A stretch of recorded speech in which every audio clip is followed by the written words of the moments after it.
الشيطان الرجيم. بسم الله الرحمن الرحيم. الحمد لله رب العالمين، الرحمن الرحيم، مالك يوم الدين. إياك نعبد وإياك نستعين.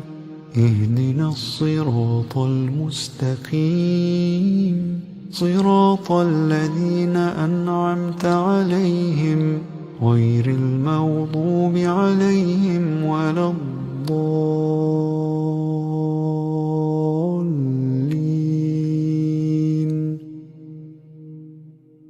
بسم الله الرحمن الرحيم.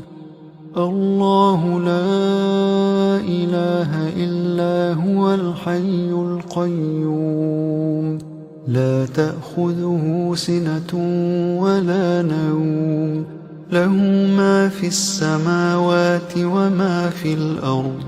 من ذا الذي يشفع عنده إلا بإذنه؟ يعلم ما بين أيديهم وما خلفهم، ولا يحيطون بشيء من علمه إلا بما شاء. وسع كرسيه السماوات والأرض، ولا يئوده حفظهما، وهو العلي العظيم. بسم الله الرحمن الرحيم. قل هو الله أحد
Can be the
can be the hill capital of Sri Lanka, a city steeped in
PeMSARC' 2000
Professor A.N. Vadisinger.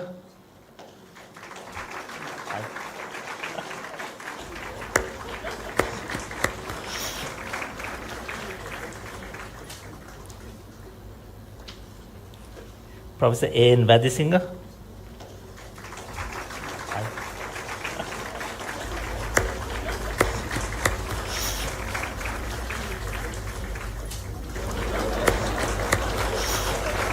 Professor A.N. Vadisinger. Professor A.N. Vadisinger. I didn't see it, nobody saw it. Yes, okay. That's okay. Professor S.D.I. Nanakara. Professor A.N. Vadisinger. Professor A.N. Vadisinger. I didn't see it, nobody saw it. Yes, okay. That's okay. Professor S.D.I. Nanakara. Professor A.N. Vadisinger.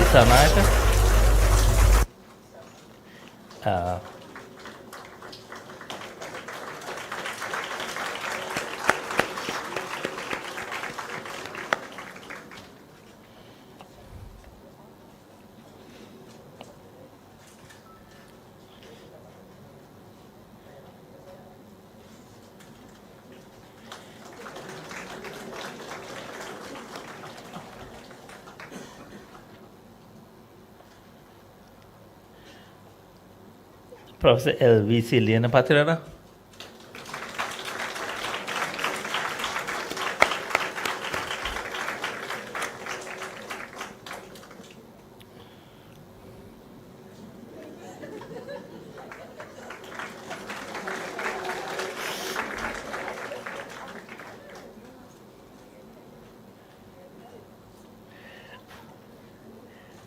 Professor C.N. Ratnatunga.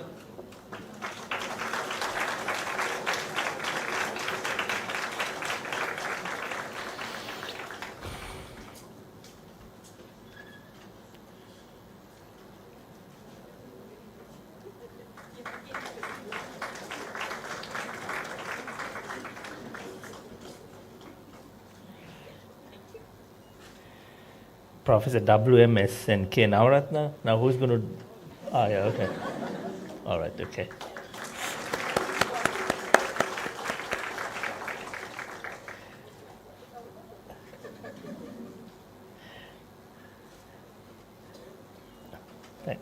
Dr. J.K. Disanayaka. Keith J.K. Disanayaka.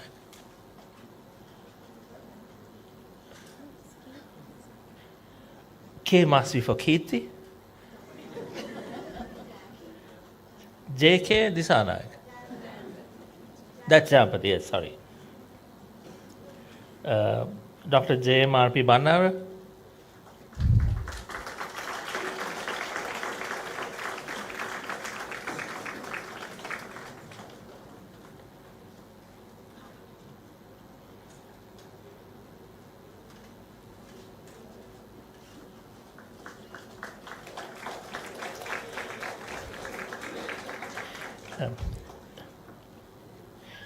Dr. C.L. Dandania.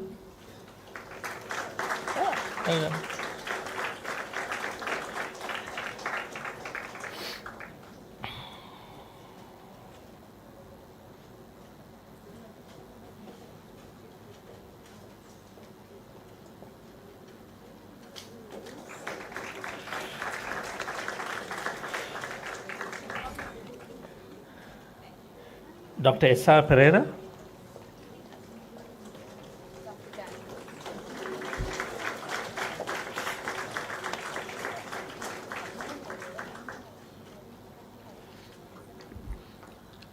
Actually, the Vice Chancellor was talking about an important area of research that has not been done in this country, that is about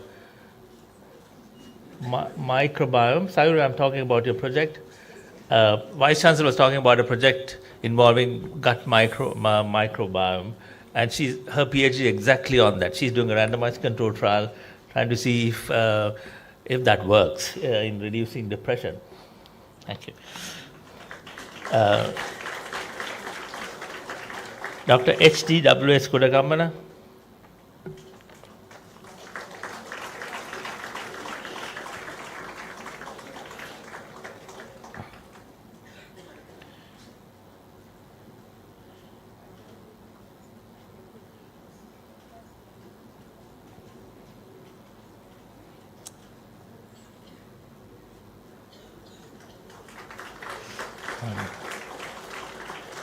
Dr. R.M.A.S.K. Dr. R.M.A.S.K. Ratnayaka.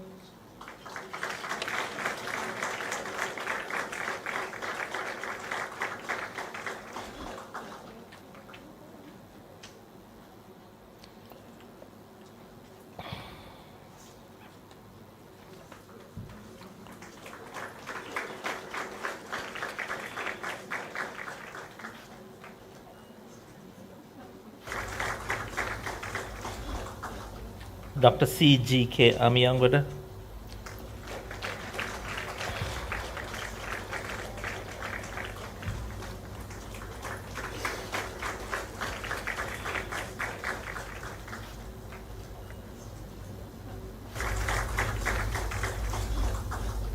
Dr. C.G.K. Amiyangwada.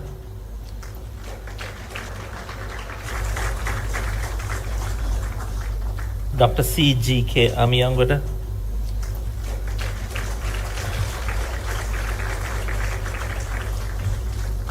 Dr. E.M.K.B. Ekanaka.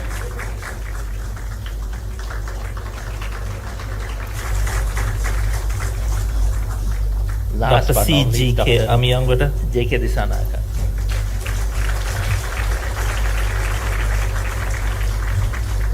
Dr. E.M.K.B. Ekanaka. And there are some people who could not make it today, and let me read their names out. Professor D.H. Edhusurya, Professor Abhesekara, Professor M.C. Gihan, Dr. T.D.P. Nandadeva, Dr. V.K.I.U. Alvis, Dr. C. Vikramasinghe. Let's give them a round of applause. That's it.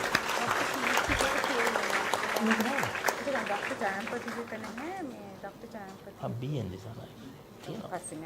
Thank you. Dr. Kirti Disanayaka.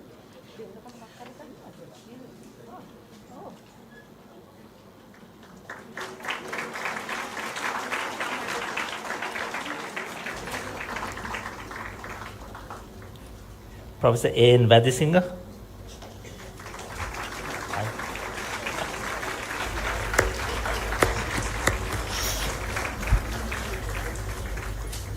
Thank you very much. Professor A.N. Vadisinghe.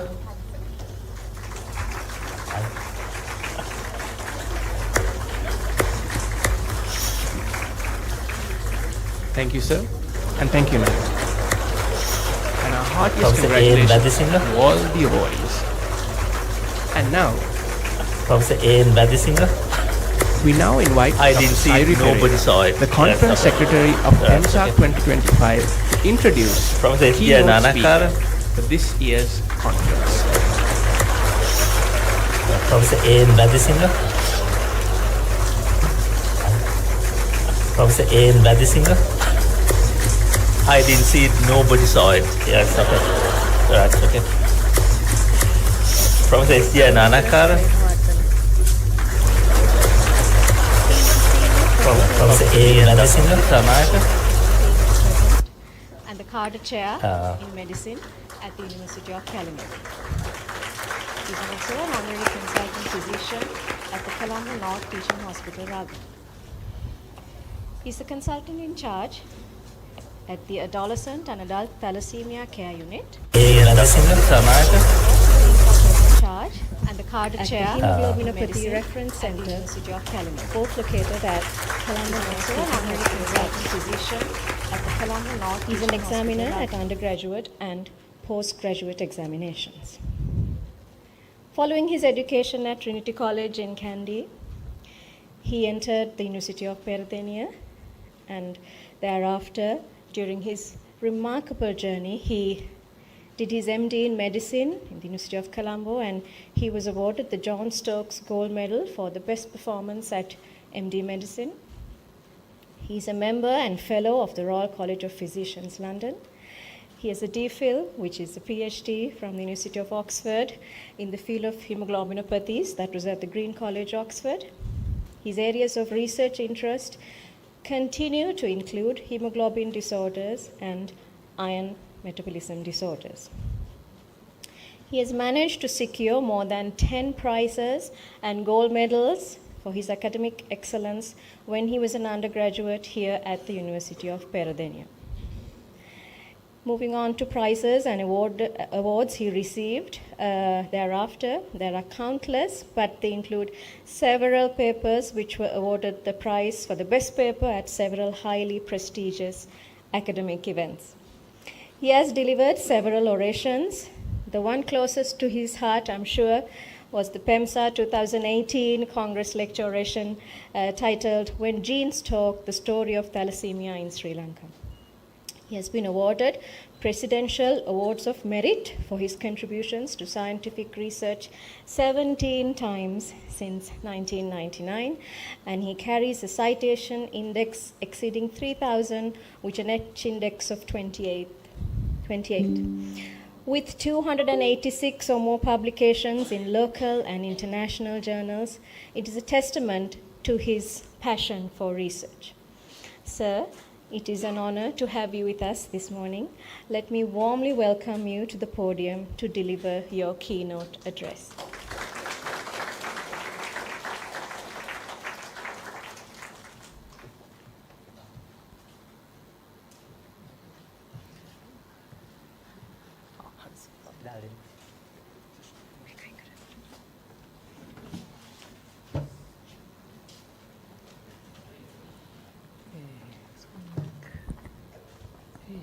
Let's bring the other way.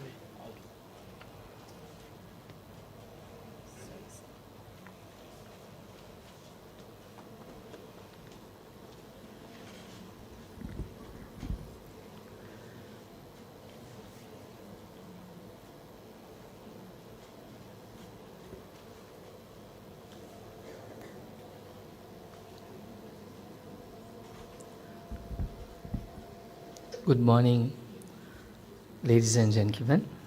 It's indeed an honor, but it's honestly quite intimidating to be here in Peradeniya. Giving talks in any other place is okay, but in Peradeniya, especially in one of these places, is intimidating. The memories from here is Professor Valentine Basnayaka, Professor Jayasena, and me somewhere hidden over there. Talking here was never in my mind, and it's really not a nice feeling, to be honest. And thank you so much, Professor Saman, Dean, for inviting me. I don't know what you see in me. This is the second time you got me into trouble, but thank you nevertheless. So the talk I've titled as Research for Medical Graduates and Undergraduates, Developing an Inquiry Mind. It seems to be a recurring theme. Everybody seems to be touching this over and over again. Now, it's very clear that almost everyone here has been exposed to research, and you know something about the research methodology, but I can predict that very few of you would continue to do research in the future. Sorry about that. And very few, even fewer of you would continue to do research as a career. That's one of the reasons, is that research is pretty daunting. To do a good quality research, you need to have a superb idea, you need planning, you have to have funding, which is very, very difficult these days. You need to have your methodology correct, which is one of the areas we all fail in if you don't know exactly how to do it. You have to get your ERC approval, which is not easy again. You have to conduct the study properly, meticulously, analyze the results, write it up, present it, okay? Quite a lot of people do this. But the next step, publishing it, quite a lot of you don't translate presentation into publishing. The last step, translating what you publish into clinical practice, is an area where very few people do. Now, why did I say that most of us, you, would not be doing research is based on a fact. There's one paper which looked at the pedigree of Sri Lankan doctors in medical research, which was done over a decade, many years ago. Unfortunately, Sri Lankan medical doctors contributed so little to global research. In fact, their contribution was only 0.086, not even proportionate to the global, the human mass or the land mass. The publications during that decade was about 1,500. Quite a lot of that ended up in international journals, but very few of them were of any serious substance. Most of them were case reports or letters to the editor. Interventional studies, the really good stuff, were very few. The majority of these publications were from 3 universities, Colombo, Kelaniya and Peradeniya. What I mean to say here is that the doctors who graduate, especially who don't end up in the university system, who go into the main healthcare system, don't end up doing a lot of research, unfortunately. Even more staggering than this was a research done by a very senior academic, published just a few months ago. The university academics who have published over the last few years, quite a lot of their publications end up in fake journals. And this is a problem because all that they do is to publish for their promotions. This is an hard news because that's talking about us. This was a research conducted by an eminent scientist, Emeritus Professor Jayatissa from University of Ruhuna. He went on to cite that quite a lot of our academics publish in predatory journals. And these predatory journals, the terminology means these are journals which exist to extract money from you. For the journal, it's good, it gets money from you. For the scientists who publish in that, all that they get is another publication which they use it for their promotions. And all the big universities are culpable in this. Colombo, 23% of the publications. Kelaniya, where I work, 30% of the publications. Peradeniya can be a little bit happy, 10% of the publications have been in fake journals. This is pretty damning, in fact. Now, why is it that we doctors we are not capable of doing impactful research? Now, the term impactful was mentioned over and over again today. Now, the moment you say impactful, how do you measure impactful research? What do you mean by that? To have a yardstick, you need some kind of quantification. So obviously, you need not presentations, but publication. Once you publish, obviously it has to not to be in a predatory journal, in a good quality journal. It has to be assessed by peers. So you need the terminologies, you try to get it into a high impact journal. So the terminology here, I'm sure quite a lot of you are aware of this, is you need to target a high impact factor journal. What is meant by impact factor? High impact factor means that article, a journal with a high impact factor, essentially means that articles in that journal are being cited multiple times over a period of an year. So if a researcher gets their articles published in a high impact factor journal, that is good for your ego. Now, right now, the best impact factor in clinical medicine is in the Lancet. This keeps on changing. It has a staggering impact factor of 202.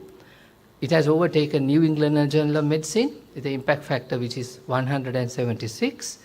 Nature Medicine stands at 87.25.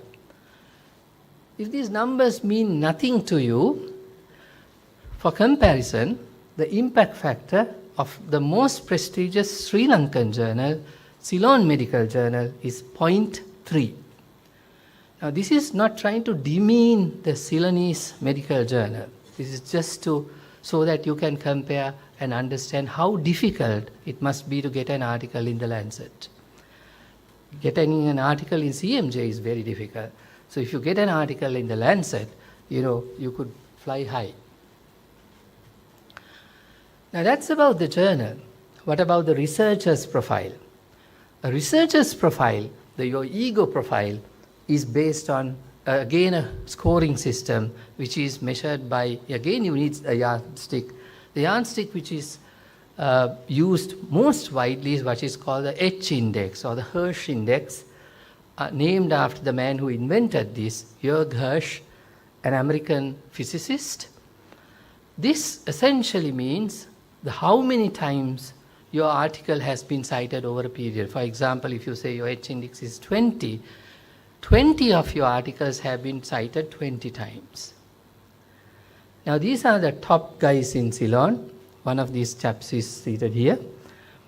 As high, staggering impact factors, Indunil Karunaratne, an anesthetist with an impact factor of 89, Samath Dharmaratne, impact factor 84, Professor Janaka de Silva from here and Kelaniya, 66, Professor Rajitha Wickramasinghe is from Public Health, Kelaniya, impact factor 59, Professor Ranil Jayawardena from Department of Anatomy from University of Colombo with an impact factor 52. These are staggeringly high values.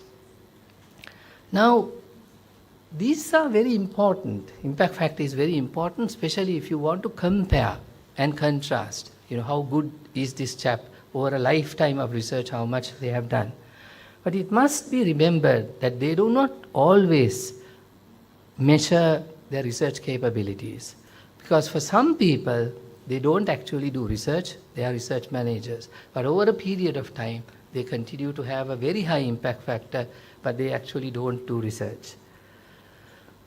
Now, on the other side of the coin, if you have a low impact factor, does it mean that you are a bad guy, you are a low IQ chap? Not necessarily so. Now, how good could you get in terms of invention if you have a Nobel Prize? Now, two cases of example, Robert Edwards, who discovered in vitro fertilization, which is now so widely used by almost everybody. And the other amazing discoverer is Tu Yoyu, the discoverer of artemisinin for malaria.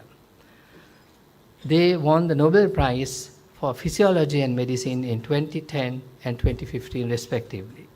The most remarkable story is of the Chinese lady, Tu Yoyu, who won the Nobel Prize for Medicine and Physiology in 2015. H index is 0. She has a 0 H index when she won the Nobel Prize. She discovered artemisinin had no publications at the time she discovered this.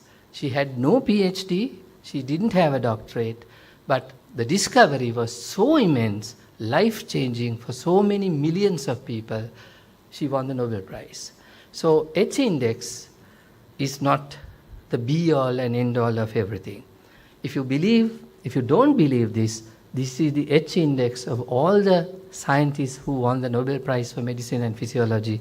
Right in the middle is Tu Yoyu, who has a H index of 0. And quite a lot of them do not have a very high H index. Now, impactful research is truly not the H index. It is something which changes the work, that changes life of people.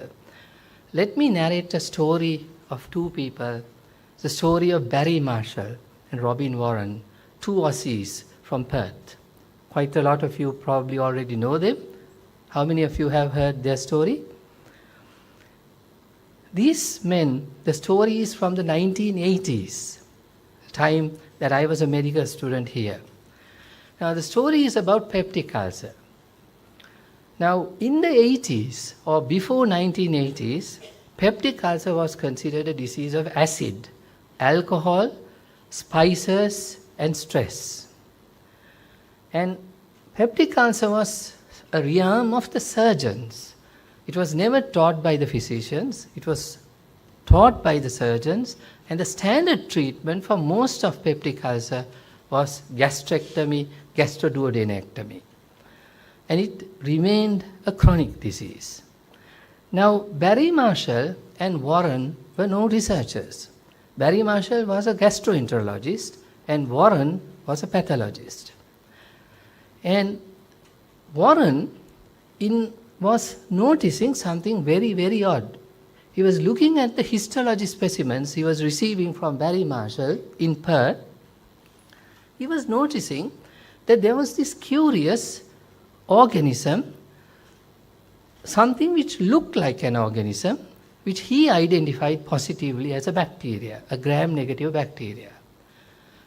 And it looked very much like Helicobacter pylori, which had been identified before.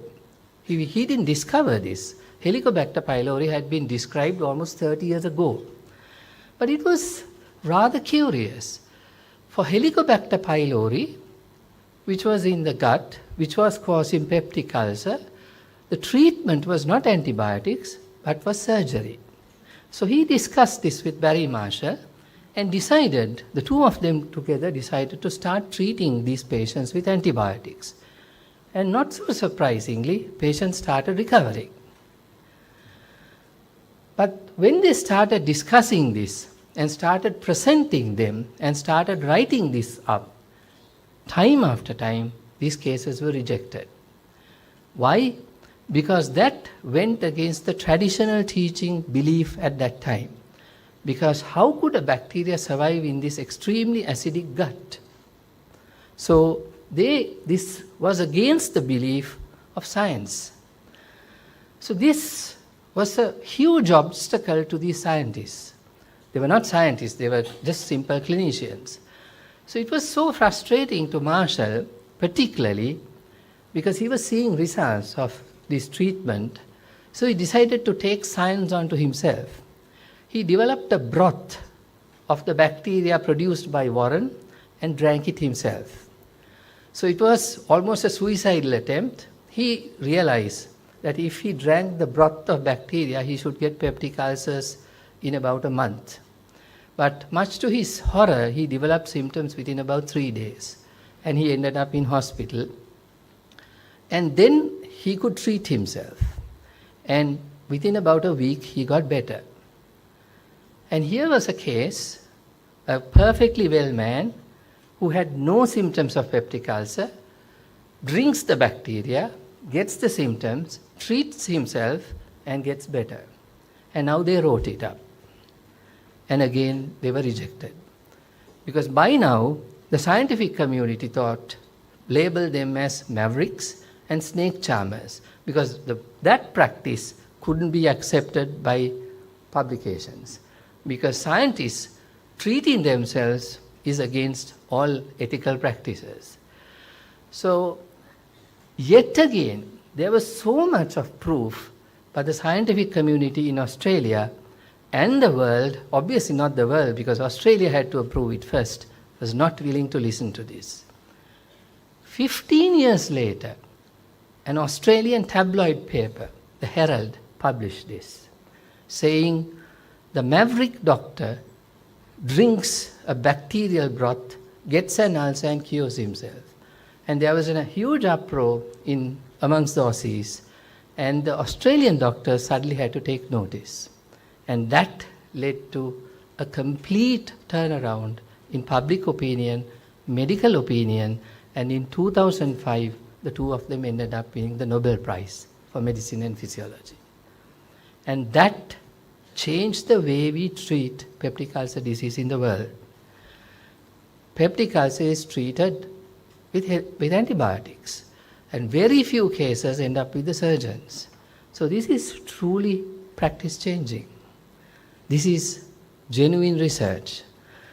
So the take-home message is not to, do research on yourself, but if you have self-belief and be able to think out of the ordinary, but realize that there are going to be many, many obstacles, especially from the establishment, not only from your peers, especially from the organized seniors. Your bosses are not going to allow that. But the most important thing, never give up. If you think you have found something, pursue until you succeed. Now this is an Australian story, but there are a lot of inspiration, heroes of research for me from this land. I'll just narrate a few stories for you. These are just purely my inspirations. Some of you would recognize them. The younger in the audience, these faces would be new. Professor Kamini Mendis, an emeritus professor of parasitology from University of Colombo. She never published one paper which revolutionized medicine in this country, but over a lifetime did such an immense body of work on malaria. And that is now recognized as significantly practice changing in this country. And she's been widely recognized as one of the people, but perhaps the leading architect for the malaria control program in this country.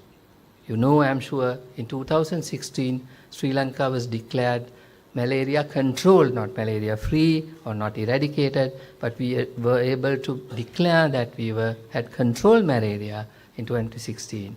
And she cannot be ignored. The work she contributed cannot be ignored at all. The next story might be stale for you, especially because this is Peradeniya. This relates to OP poisoning. But again, I'm sure there must be a lot of youngsters who had never heard this, because I have come across a lot of Peradeniya graduates in Ragama. This story has never been told ever in Peradeniya. So in the 70s and the 80s, OP poisoning was so very common in this country. Every year, almost 10 to 15,000 patients attempted suicide, deliberate self-harm with OP poisoning. 10% died. This was the national figure. The fascinating thing was that quite a lot of these patients were recovering with atropine and pralidoxime, which was the standard treatment for OP poisoning. It still is, I'm sure. And quite curiously though, around the third and the fifth day, some of these patients, quite unexpectedly, develop respiratory failure. For most clinicians across the country, and even for those who were treating them in the Peradeniya hospital, this bizarre phenomenon of respiratory failure, inadequately atropinized patients who had come with severe OP poisoning, was attributed to severe OP poisoning. No one thought that there was something unusual happening, except for two people. Two sharp minds in the Peradeniya teaching hospital thought differently, that this had not been seen before. And they were willing to consider that something new was being witnessed. And they were legends, and I'm sure you recognize both of them, Professor Nimal Senanayaka and Professor Lakshman Karaliyadda.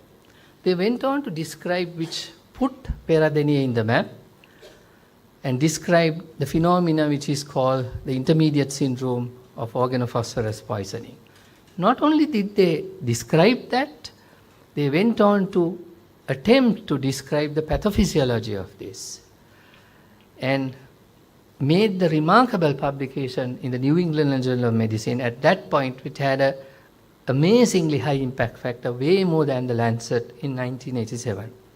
Very few Sri Lankan clinicians had a New England Journal of Medicine publication in the 1980s. So Professor Niman Senanayake and Lakshman Karale was one of the few ever to make a New England Journal of Medicine publication in the 80s, 70s, or even before.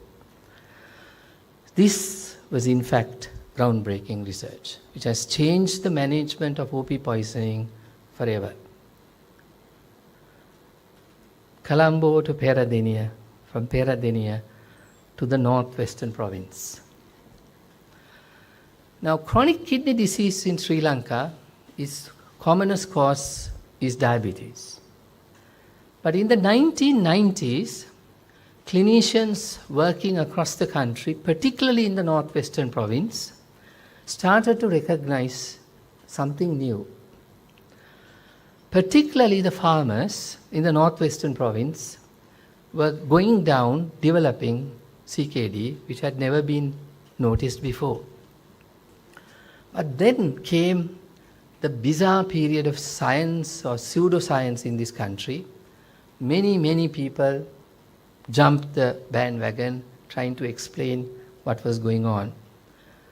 Agrochemicals, arsenic, networks, irrigation networks, genetic susceptibility, the soil, bioterrorism, so many factors were suggested in an attempt to explain what might be going on. After all, this CKD of unknown etiology had to be explained, but some, and obviously people wanted to have a piece of the cake. Now we know that this is an interstitial nephritis. It's a chronic interstitial nephritis, renamed as chronic interstitial nephritis in agricultural communities, and it is not restricted to the northwestern province. Brilliant epidemiological work had been done. It had been mapped across. But even today, we are not absolutely sure what exactly is causing this. That's the truth. But what I'm going to talk about is an intervention which has changed the outcome of people. In 2015, as a project, as a temporary measure, reverse osmosis water plants were installed in the northwestern province, in Anuradhapura and Polonnaruwa. And the hypothesis was that if you remove whatever was there, it is the poisonous water which was causing the disease. What was there in the water was being hypothesized, didn't know what exactly it was, but if you remove the source in the water, you might be able to change it. And within a decade, there is already evidence that CKD-U is on the downward trend. So this clearly is practice changing. Now who's going to get credit for this? You know, people can fight over that. But this man, in my opinion, contributed immensely. Unfortunately, his work is probably diluted with politics. In my opinion, if he continued in academia, he could have contributed more to this field. But that's not the topic. No work on Sri Lankans in science would be complete if you don't talk on Professor Sriyal Malik Piris. I am privileged to have been taught by Dr. Sriyal Malik Piris then, when he was a senior lecturer. I was a third year medical student, a very unassuming, very silent teacher. I had no idea, I'm sure he had no idea he would become a world authority, a legend. What's remarkable about Professor Sriyal Malik Piris is that he's probably the only Sri Lankan who has a Fellow of the Royal Society, which is one of the few, one of the highest honors which is given by the British researching community. He's honored. One of his remarkable discoveries is he led the team which discovered the SARS virus. His discoveries, however, were not in Sri Lanka. Now, for those of you who are at the beginning of your careers, what I'm trying to tell you is that you should get inspired by these stories. You should have a desire to do something original, not repeating a project which has been done before. To do that, you should be very thorough in your methodology in research. But above all, be honest in what you do. Never cheat in research. Never ever be a follower. Always have an inquiring mind. Always try to learn and never stop learning. Always realize that what is printed in your textbooks is not always correct, because information keeps on changing. And also, please remember that your greatest teachers today can make mistakes. And my last story for you is just something like that. And this is about a story of probably the greatest pediatrician Sri Lanka has ever produced. This is Professor C.C. De Silva, a very good-looking man, other than being an academic. Professor C.C. De Silva is the pioneering pediatrician. Almost all the firsts in pediatrics, discoveries, were done by him. He was the founder professor of pediatrics in University of Colombo, and the highest ranking oration in pediatrics is the C.C. De Silva oration. Such is the esteem of the man. He was the first to discover thalassemia in Sri Lanka, my pet subject. So in 1950, he discovered 4 Sinhalese children who had thalassemia. Now in 1950, this was his publication. He published this in an international journal saying Cooley's anemia in Sinhalese children. The word Sinhalese is what I am trying to highlight here. He was not a racist. He was not trying to discriminate against the Muslims or the Tamils. He was fascinated by this discovery of thalassemia, which was called Cooley's anemia by him, because Thomas Cooley in 1927, about 25 years ago, previously had discovered thalassemia for the first time. Now in 1927, Thomas Cooley discovered thalassemia in US, in Michigan. He was a pediatrician working in Michigan. Now, what Thomas Cooley saw were children of Mediterranean extraction, Italians, Greeks and Cypriots in his clinic, all immigrants from these Mediterranean countries who had developed this bizarre anemia. Children, only 1 year old, 2 year old, dying of very severe anemia. He couldn't understand this because this has never been seen before. And he named it Mediterranean anemia. The only common factor that he saw were children of Mediterranean extraction who had a profoundly severe anemia, dying very young. So Thomas Cooley called this condition Mediterranean anemia.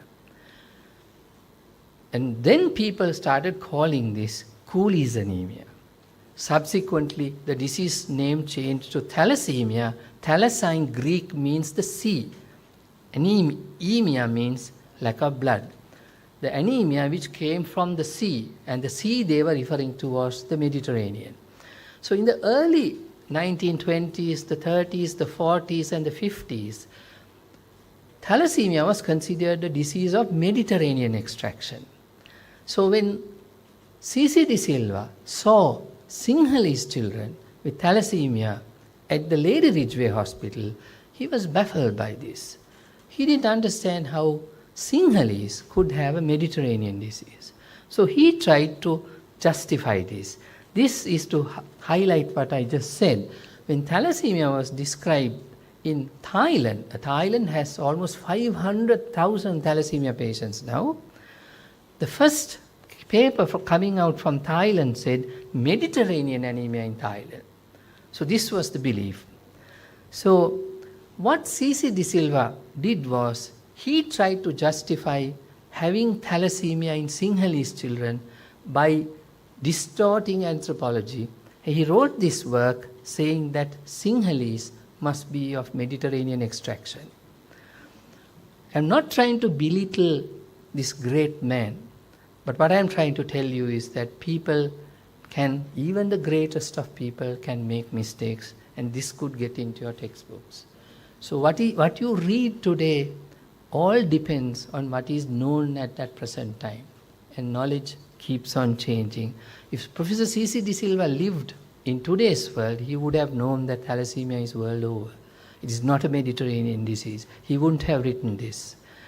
Information changes, so don't believe your textbook. Think outside the box. So ladies and gentlemen, don't be afraid to think differently. The path of a researcher is definitely going to be hard. Be ready for it. But finally, never compromise on honesty and integrity. Thank you very much.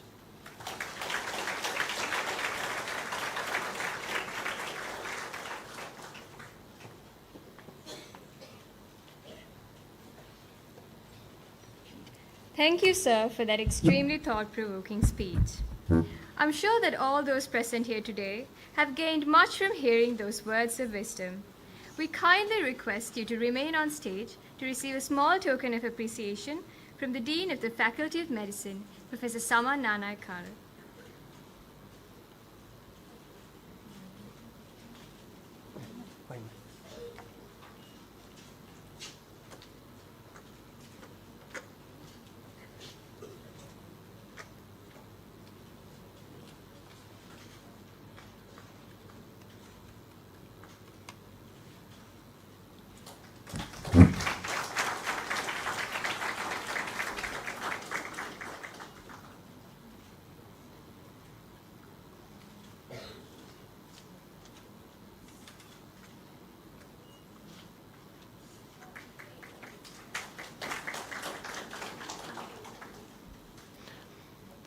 As mentioned in the beginning of today's inauguration, PeMSARC'25 is a venture to facilitate, nurture, and inspire research in the minds of students. This event could not have been possible without the joint effort of the staff and students of this faculty.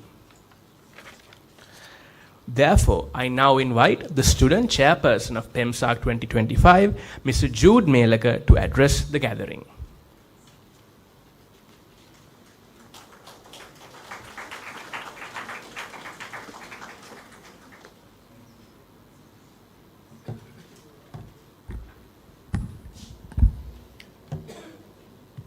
Distinguished Chief Guest, Professor Vasanthi Tevanesa, esteemed keynote speaker, Professor Anuja Premavardhana, our patron and dean, Professor Saman Nanayakkara, invited deans, esteemed guests, Executive Committee of PeMSARC' 25, academic staff members, non-academic staff members, parents, faculty award winners, and my fellow brothers and sisters. Good morning.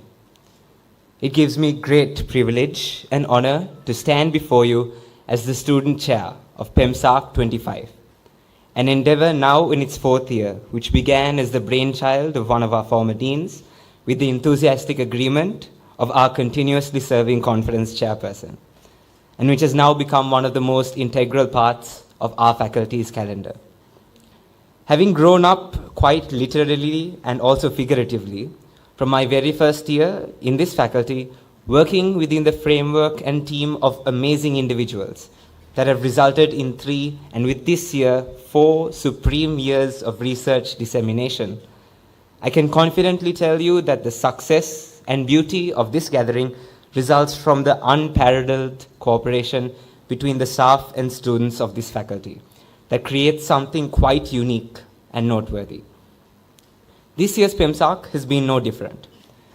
And while there will be a more formal thank you later on, it is my belief that words and time definitely aren't wasted in acknowledging the tireless efforts, ideas, and passion of the souls without whom this event would never have seen the light of day. We are graced with the presence of an extraordinary and humble alumnus, a soul who has seen the very beginnings of our beloved faculty and who has given so much in return to it as well, with a special attachment to the Department of Microbiology, having carried the department on her shoulders through the tumultuous 90s and into the 21st century, establishing, developing, and maintaining almost all the teaching, clinical services and training, diagnostic services, and research laboratories the department currently has. Professor Thevanesam, we are honored to have you here as our chief guest. Our keynote speaker, also a favorite son of these hallowed halls, has too achieved the pinnacle of his chosen niche. Topping the merit lists of his undergraduate exams, he is now a leading authority in hemoglobinopathies and iron metabolism in Sri Lanka. He now serves as the head of the Adolescent and Adult Thalassemia Care Center at the Colombo North Teaching Hospital and has been instrumental in establishing the country's only dedicated facility for adult thalassemia care. Professor Anuja Premawardana, thank you for being our keynote speaker today. Though our Vice Chancellor has had to leave us for other pressing commitments, we remain grateful for his presence earlier today. Dean Sir, I suppose this event is not necessarily a novelty to you as a vital part of our faculty's academic cadre, but I hope as we move forward, we will be blessed to receive your continued support in organizing and upholding events of this caliber and nature. Ladies and gentlemen, I stand here today not for myself, but for the promotion and advocacy of something that has always and will always drive medical advancement. I stand here today for the desire of knowing what is unknown, for bettering that which can be bettered, for making what was previously thought to be impossible possible, and for treating what was previously thought to be untreatable. It is my belief that the studies, ideas, and presentations that will be shared today will all contribute towards that one goal in whatever capacity. And I am proud to invite all of you to witness the unfolding of the future of medicine and medical sciences here today. In English, we say, I want to discover new things. In research, we say, I want to uncover that which was never meant to be hidden. Or maybe that's poetry. Have a good day, everyone. Thank you very much.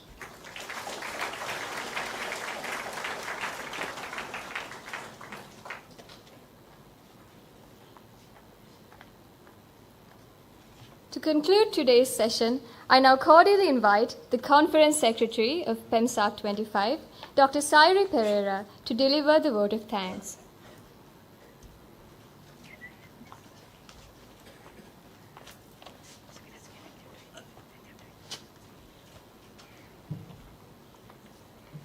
Thank you.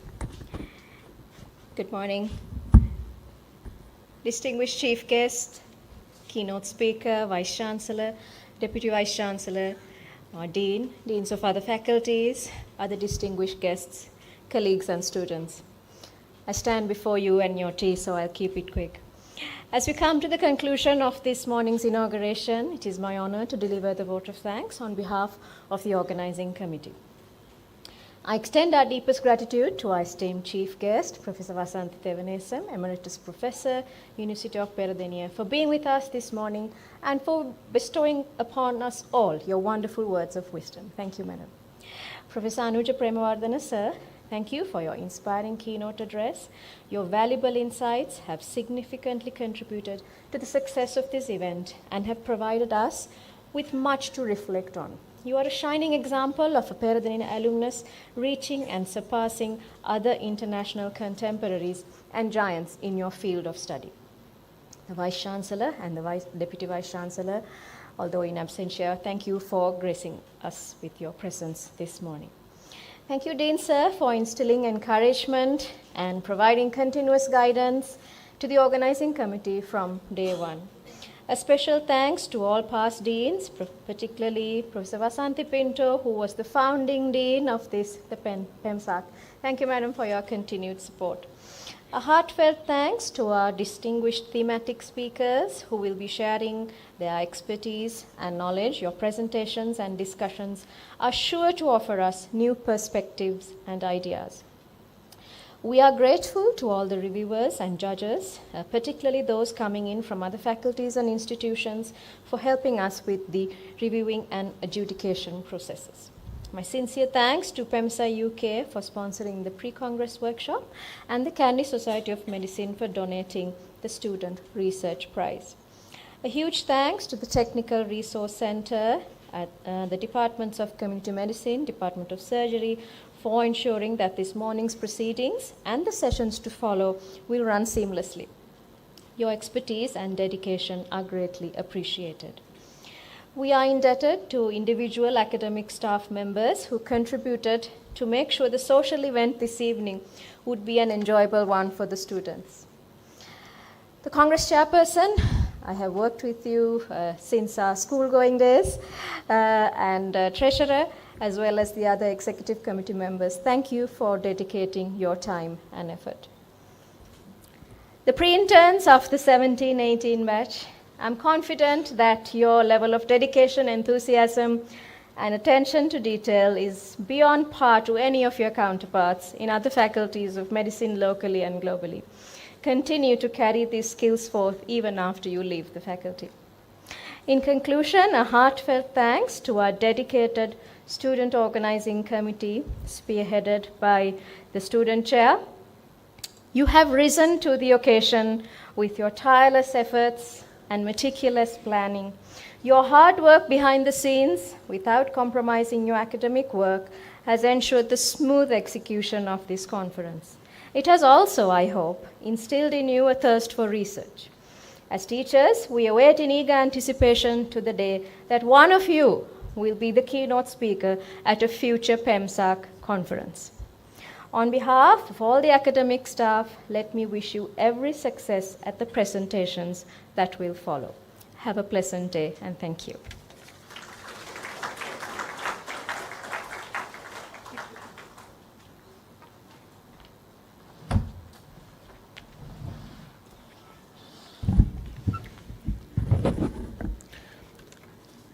Ladies and gentlemen, we have a special announcement from the Faculty Research Committee. For anyone with a misunderstanding or a problem with regards to their research, the Faculty Research Committee has a research walk-in clinic that will help to clear all your doubts and answer all your questions. These doors are open to you any day, anytime. Ladies and gentlemen, we have a kind reminder that the social evening of PEMSARC'25 will be held from May 20th, 2025, 6:30 p.m. onwards at the arcade area in the Paraclinical building near the Community Medicine Department at the Faculty of Medicine. We assure you that this evening is going to be a fun-filled event with entertaining games, songs, food stalls, and of course, a DJ. Don't miss out on it. And before we wind up today's proceedings, I would kindly like to remind that we have 3 amazing thematic presentations lined up for you after the morning tea break. These 3 thematic presentations will be conducted by Professor Tushara Kudagamana, Professor J.K. Disanayaka, and Dr. Sumudu Jayawardena. I would like to kindly invite all of you to join us after the morning tea break in this very hall to witness and amaze yourself with the stunning research these presenters have lined up for you.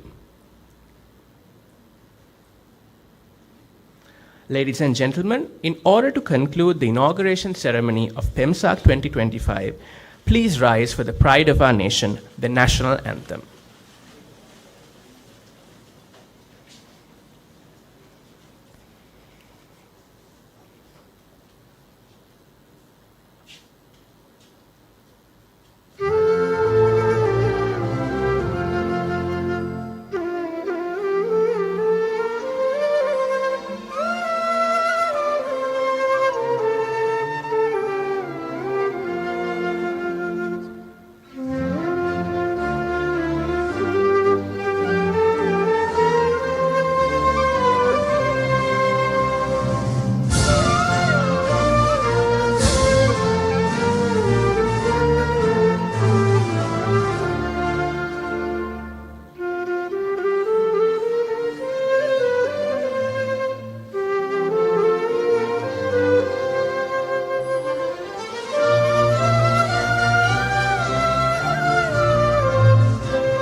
request all to please remain standing as the procession leaves the hall. Thank you.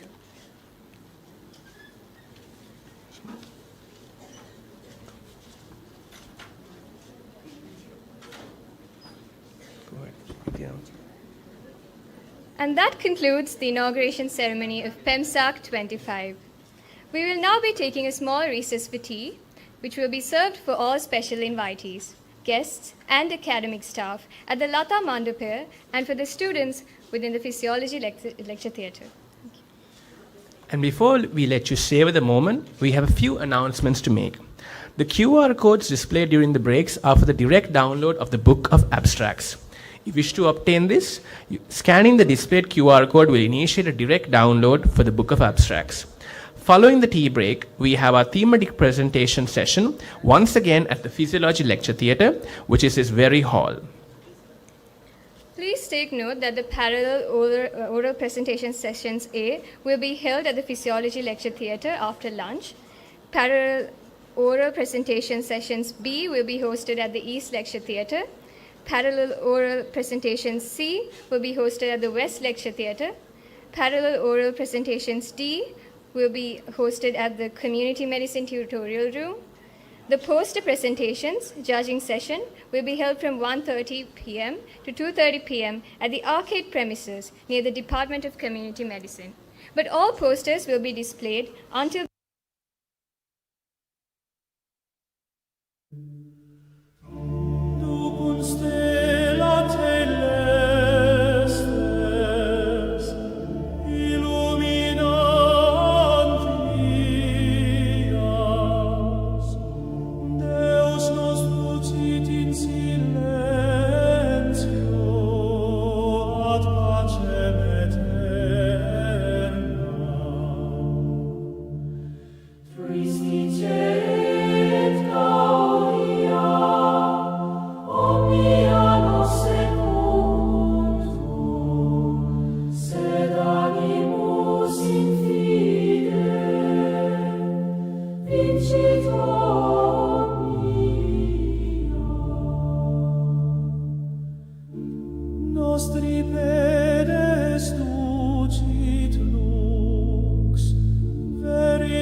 et populus clamet, Sanctus.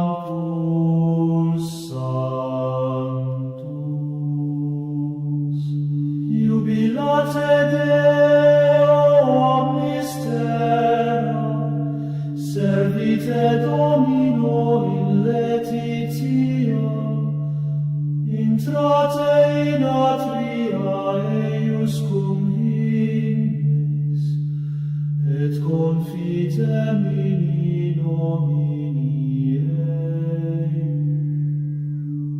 Gratias agimus pro diebus pacis et pro noctibus in quibus custodit nos, non oblivis camur beneficia eius, nec taceamus laudes eius. Sit gloria Patri et Filio, et Spiritui Sancto Sanctissimo, sicut erat in principio, et nunc et semper, et in saecula saeculorum. Amen. Iesu, qui dilexisti omnes, restis et super mum laceratum, ubi es cae mens dona panem,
lumen gentium, benedictus qui venit in nomine tuo, Hosanna in altissimis.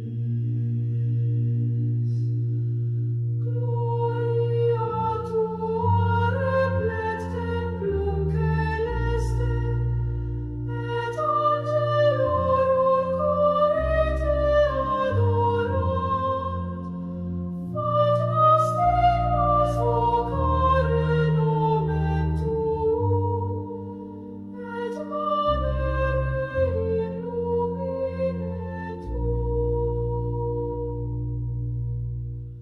In vita et in morte te colimus, et in eternitate te contemplabimur. Sit laus tua semper in labiis nostris, et cor nostrum ardeat amore tuum.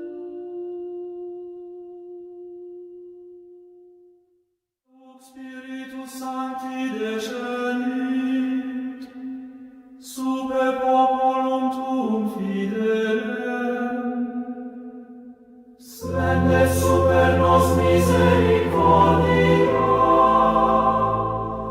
et gratia Dei non desinit. Aura divina nos circundat, et in corde accendit lumen. Sapientia celestis fluit, utribus vitae sine fine.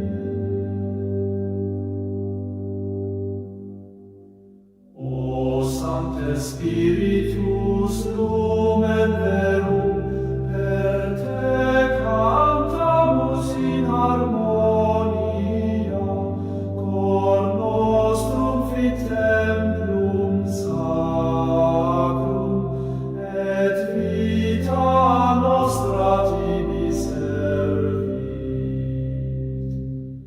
Protege nos in tentatione, da vir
tu es robur peregrinantium, et lumen in obscuro itinere, sine te sedimus facile, cum testamus in fortitudine.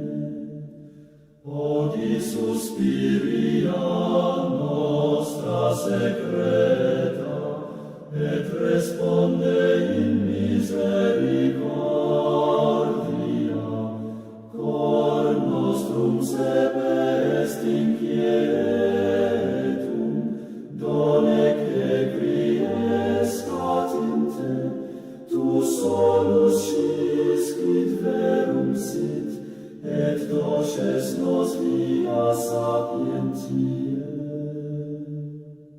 Spiritus in Mariam descendisti, fac nos puritate tua nitidos, ut simus templum gratiae tue, et portemus Christum mundo, dona nobis humilitatem vera, et obediam sinam sine murmure. Ventus lenis pluvia matutina, sic tu descendi super fides, non cum strepitus, et cum pace, tu replias nos omni benedictione, fac nos instrumenta pacis tue, et seminatores verbi Dei. In tribulationes isolatium, in mortes pesen corrupta cum finita sunt, verba humanatum verbum vivit in aeternum, sit cor nostrum intestabilitum, ut nihil nos separet a caritate tua.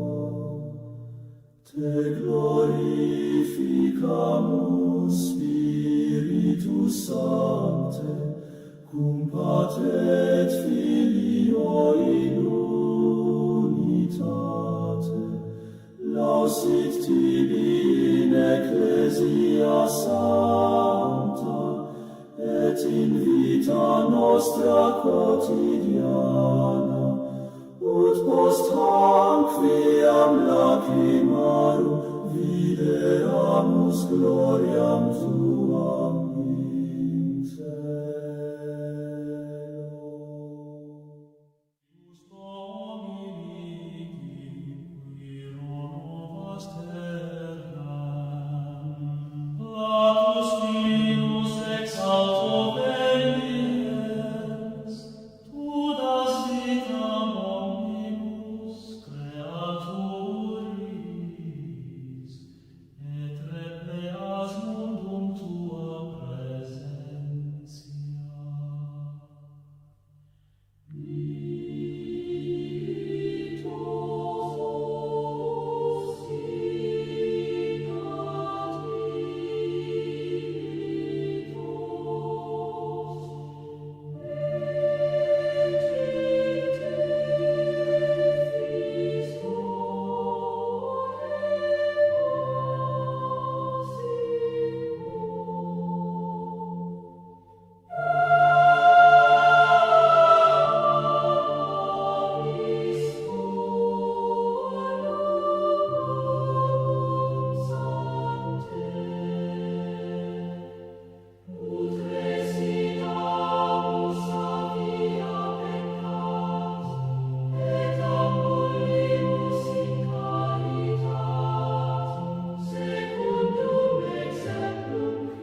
Some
will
Welcome back, ladies and gentlemen.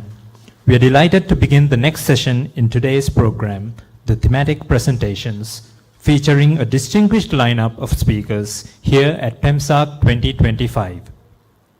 Before we commence this session, we would like to remind the speakers of the following. Each speaker will have 15 minutes to present their research.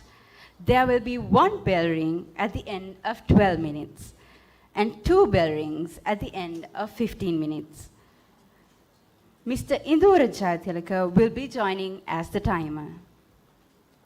Without much further ado, we would like to invite Professor S.T. Kudagammana from the Department of Pediatrics, Faculty of Medicine, University of Peradeniya, to deliver his presentation on the burden of recurrent wheezing and allergic disorders in children in Sri Lanka.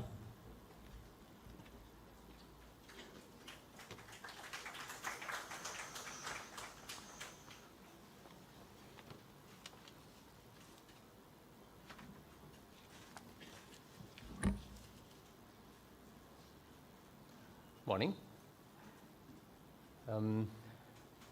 The invitees, my dear colleagues, and other distinguished guests arrived here, and my dear students and ladies and gentlemen. I consider this my privilege to talk to you on this special occasion, and I thank the chairperson and the organizing committee of PeMSARC for giving me this opportunity. Childhood allergic diseases are a very common group of clinical entities. The most liberal estimates quote the prevalence of these diseases to be as high as around 20% of all children. Bronchial asthma, which is frequently seen childhood allergic disease, is perhaps the most common chronic disease in childhood as well. Other allergic diseases include allergic conjunctivitis, eczema, food allergies, drug allergies, and chronic urticaria.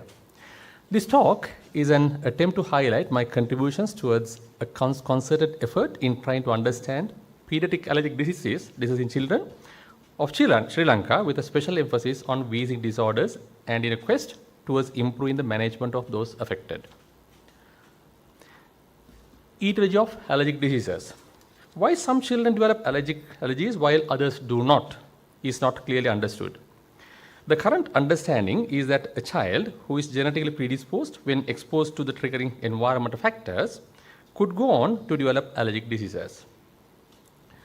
Many studies have attempted to evaluate the genetic basis of asthma and allergic diseases. The largest and the most comprehensive study of asthma genetics to date was conducted in 2010 by a consortium of more than 100 centers worldwide. They ran a genome-wide assay which genotyped 10,000 odd persons with asthma. Among many genes associated with asthma, ORMDL3 gene in particular was associated with childhood onset asthma. A family history of asthma and atopy is an important risk factor in asthma and allergic diseases. Interestingly, when the mother has asthma, the risk is higher than when the father has asthma, a proven fact elucidated time and time again. Environmental factors and allergic diseases. There are many established etiological factors for allergic diseases in children. Their significance in different communities has been shown to be variable. Antenatal and early postnatal exposure to smoke is associated with asthma and allergies. Exposure to chemicals and pollutants has been debated over the years as a causative factor in these conditions. Some studies have shown that children living in polluted environments have a high risk of allergies, while others have shown the results to the contrary. The explanation for the studies showing the latter may be due to the chemicals triggering asthma and other allergies, while the former explains the clean environments causing more allergies, that is the basis for the hygiene hypothesis. In order to explore the different possibilities, we conducted a study on preschool children in 2 estates, one using traditional methods of tea cultivation using agrochemicals, as well as chemical fertilizer and the other using organic methods of farming, both types of cultivations being in place for the last 25 years. As we all know, children living in tea estates are very closely exposed to the effects of the environment due to their behavior and living within the estate itself. Data from 81 preschool children from the organic estate, that is Haputale, and 101 preschool children from the conventional estate were analyzed. The difference in prevalence of wheezing and allergic rhinitis was statistically significant at p less than 0.05. We concluded that allergic conditions were more common in preschool children with environment exposure to agrochemicals and chemical fertilizers when compared to that of organic cultivation systems. The findings of this study were presented at the International Congress of Pediatric Pulmonology in Krakow in Poland in 2015. The findings were published in the Journal of Allergy, Asthma and Clinical Immunology in the year 2018. Ladies and gentlemen, being a country with an agriculture-based economy, a significant proportion of the families of Sri Lanka are closely involved with agriculture. It is our obligation to determine the effects of the different practices of agriculture on health of children. We studied the incidence of asthma and allergic diseases in a group of preschool children growing in standard home gardens using a mixture of traditional methods of farming as well as using chemicals and others in improved home gardens using improved methods of farming without chemicals. The study was conducted in a remote village in Nawalapitiya in the central province of Sri Lanka. This was part of an extensive multidisciplinary study which included 3 specialties, one studying plant diversity, the nutritional intake of the children, and the preschool diseases including allergic diseases. The study was funded by Nestle Foundation Switzerland and included research teams from Faculty of Agriculture and Faculty of Medicine Peradeniya, ETH University Switzerland and University of Weinberg. 2 groups of families including 19 preschool children in each group were followed up for a period of 18 months. Though the results showed that the incidence of allergic disease among the preschool children was not different in the 2 groups over the study period, it showed that nutrition amongst children was markedly improved by the intervention. The overall findings of the study were published in the journal Frontiers in Sustainable Food Systems Nutrition in 2019. Let me now take you on some further deliberations on the common allergic diseases such as asthma, allergic rhinitis and eczema. Epidemiology of allergic diseases. Understanding the epidemiology of any disease condition is a first step in planning improvements in care. This is clearly the case in pediatric allergic diseases, where there is significant differences in characteristics of allergic diseases among different geographic regions. The epidemiology of pediatric allergic diseases cannot be discussed without mentioning the International Study of Asthma and Allergies in Childhood, that is ISAC study research initiative. It is the largest of all epidemiological studies involving 100 countries and nearly 2 million children to assess the prevalence and risk factors of pediatric allergic conditions worldwide. The ISAC program was formally closed down in December 2012. After that, the Global Asthma Network, GAN, was initiated in 2012, and it extended and continued the work of ISAC in the field of allergic diseases. The network is a collaborative effort between individuals from ISAC and the International Union Against Tuberculosis and Lung Disease.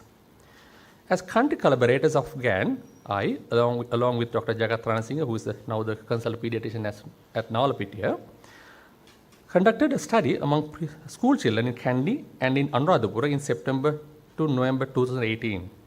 We used the translated and validated ISAC questionnaire for the 6 to 7-year-olds and 13 to 14-year-old children. The study was funded through a research grant from the University of Peradeniya.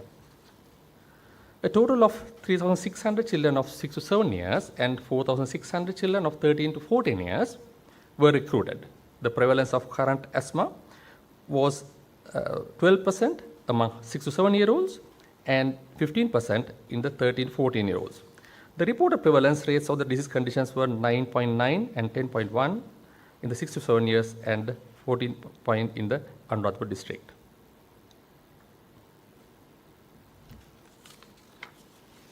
When comparing these prevalence rates, there is relatively higher prevalence of childhood allergic diseases in the Kandy district. This difference is statistically significant in all 3 allergic disease conditions with p less than 0.01. It was presented at the International Congress of Pediatric Pulmonology in Nice in France. The findings were also highlighted in the paper published by us in the Journal of Allergy, Asthma and Clinical Immunology in the year 2022.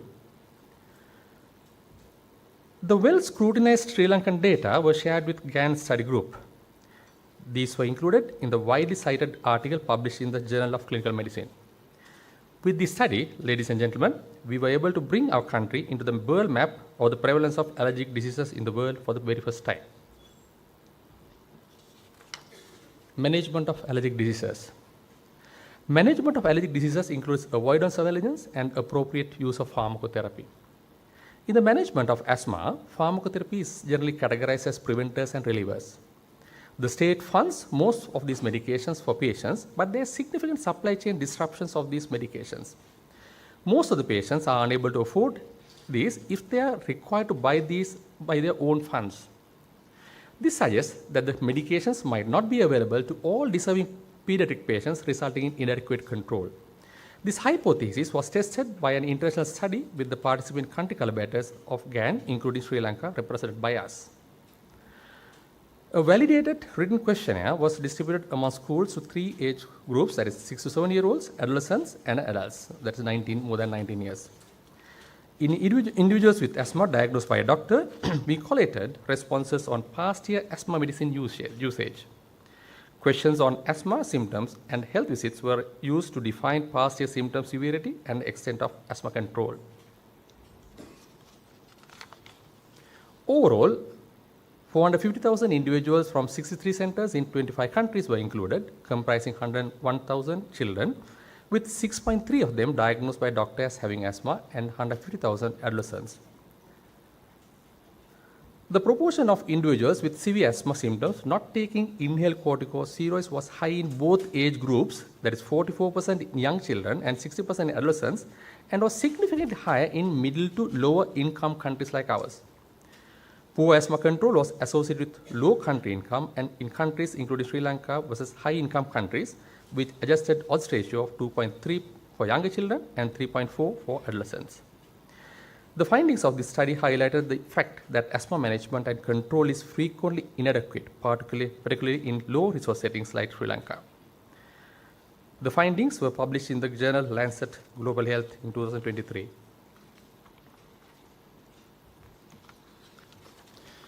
The study highlighted the fact that affordable and practical clinical standards are needed in the management of asthma in lower and middle income countries like Sri Lanka. In order to achieve this objective, a panel of 69 experts from 31 countries in the field of asthma in lower middle income countries were identified in the Global Asthma Network. All respondents were asked to comment via a Delphi process on several draft standards developed by a core team of 14 researchers. Based on agreement at multiple rounds, a draft document was developed by the expert panel.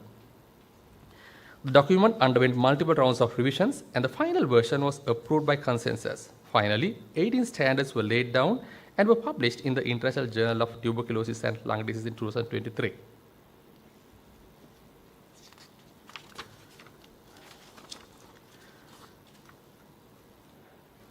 The commonly used drugs in allergic diseases include local and systemic steroids and antihistamines. We were intrigued by the question, can the medication given at optimal time of the day give rise to better efficacy with lesser side effects? Many physiological functions of human body, including food digestion, blood circulation, and hormone excretion, have cyclical patterns in a given day. Light and darkness in the environment have a great impact on the human body and controlled by genetically manifested timers that reside deep within our bodies. Although many drugs have reproducible daily variations, researchers have identified over 100 drugs with significant variations in concentrations or effects both over 24 periods. It is quite an interesting field, and the place of administering anti-allergy medications synchronizing with the biological clock was highlighted in a review article published by us in the Sri Lankan Journal of Child Health in the 2012. Conclusions. Ladies and gentlemen, the incidence of allergic diseases in children is high and is increasing in many countries in Southeast Asia with significant differences in different geographic regions. Many studies worldwide have shown that there are significant numbers of patients with undiagnosed and uncontrolled diseases, which have been proven to be the case in Sri Lanka as well. Early diagnosis and appropriate treatment are the need of the hour. A regular screening program covering the entire nation should be put in place to detect them and then provide the best possible management strategies. Simple, practical, but up-to-date management of allergic diseases, including basic diagnostics, should be made available to all patients in this country. We have highlighted our humble contributions in our efforts towards understanding some of the important aspects of pediatric allergic diseases, with a special emphasis on wheezing disorders relevant to our country and some of the management strategies for effective management. Thank you, ladies and gentlemen, for your patient listening.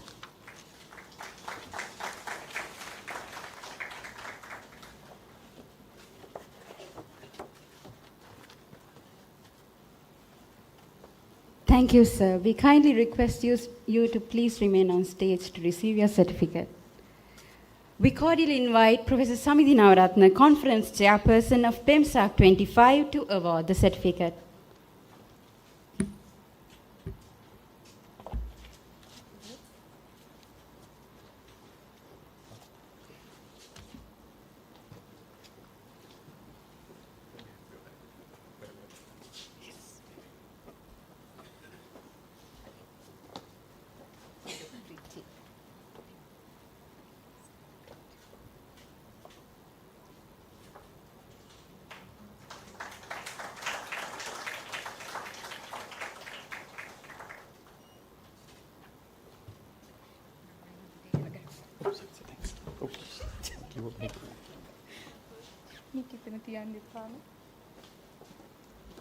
Thank you, sir. Thank you, madam.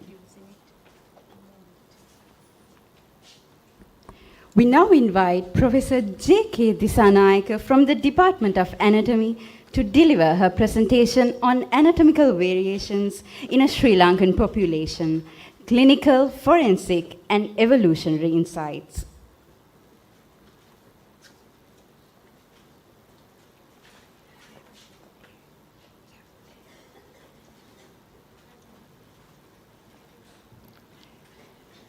Thank you.